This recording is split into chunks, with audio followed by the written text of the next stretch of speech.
ಸುಮಾರು ಜನ ಸುಮಾರು ಥರ ಎಗ್ ಪಲಾವ್ ಟ್ರೈ ಮಾಡಿರ್ತೀರಾ. ಈ ಥರ ಡ್ರಾಪ್ಡ್ ಎಗ್ ಪಲಾವ್ ಟ್ರೈ ಮಾಡಿ ನೋಡಿ, ಸಖತ್ ಡಿಫ್ರೆಂಟ್ ಆಗಿ ಚೆನ್ನಾಗಿರುತ್ತೆ.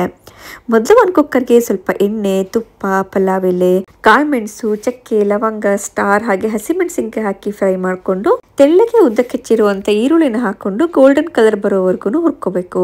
ನಂತರ ಇದಕ್ಕೆ ಶುಂಠಿ, ಬೆಳ್ಳುಳ್ಳಿ, ಕೊತ್ತಂಬರಿನ ಹಾಕಿ ಪೇಸ್ಟ್ ಮಾಡಿ ಹಸಿ ವಾಸನೆ ಹೋಗೋವರೆಗೂ ಹಾಗೆ ಎಣ್ಣೆ ಬಿಡೋವರೆಗೂ 1-2 ನಿಮಿಷ ಈ ಥರ ಫ್ರೈ ಮಾಡಿಕೊಂಡು ಇದಕ್ಕೆ ಸಣ್ಣಗೆ ತೆಳ್ಳಗೆ ಹೆಚ್ಚಿರುವಂಥ ಟೊಮ್ಯಾಟೊ ಹಾಗೆ ಸ್ವಲ್ಪ ಪುದೀನ, ರುಚಿಗೆ ತಕ್ಕಷ್ಟು ಉಪ್ಪು, ಸ್ವಲ್ಪ ಅರಿಶಿನ ಪುಡಿ, ಖಾರದ ಪುಡಿ ಹಾಗೆ ಧನಿಯಾ ಪುಡಿ ಹಾಕಿ ಮಸಾಲೆ ಪುಡಿ ಘಾಟ್ ಹೋಗೋವರೆಗೂ ಈ ತರ ಹುರ್ಕೊಂಡು ತಟ್ಟೆ ಮುಚ್ಚಿ 1-2 ನಿಮಿಷ ಟೊಮ್ಯಾಟೊ ಬೇಯೋವರೆಗೂ ಬೇಯಿಸ್ಕೋಬೇಕಾಗತ್ತೆ. ನಂತರ ಇದಕ್ಕೆ ನೀರು ಹಾಕಿ ನೀರು ಕುದಿ ಬರುವವರೆಗೂ ಕಾದು ತೊಳೆದಿಟ್ಟಿರುವಂತ ಬಾಸ್ಮತಿ ರೈಸ್ನ ಹಾಕಿ ಒಂದ್ಸಲ ಮಿಕ್ಸ್ ಮಾಡಿ ಮೇಲ್ಗಡೆ ಸ್ವಲ್ಪ ಕಸೂರಿ ಮೇಥಿ ಹಾಗೆ ಒಂದ್ ಸ್ವಲ್ಪ ನಿಂಬೆ ಹಣ್ಣನ್ನ ಹಾಕಿ ಕುಕ್ಕರ್ ಲಿಡ್ ಕ್ಲೋಸ್ ಮಾಡೋಕ್ಕೂ ಮುಂಚೆ ಈ ತರ ನಿಧಾನಕ್ಕೆ ಸೌಟಲ್ಲಿ ಎಗ್ ಡ್ರಾಪ್ ಮಾಡಿ ಪಲಾವಲ್ಲಿ ಹಾಕಿದ್ರೆ ಸಖತ್ ಟೇಸ್ಟಿ ಹಾಗೆ ಡಿಫ್ರೆಂಟ್ ಆಗಿರುವಂತ ಎಗ್ ಪಲಾವ್ ರೆಡಿ ಆಗುತ್ತೆ. ಇದನ್ನ ಮೊಸರು ಬಜ್ಜಿ ಜೊತೆಲಿ ಸರ್ವ್ ಮಾಡಿದ್ರೆ ಸೂಪರ್ ಆಗಿರುತ್ತೆ.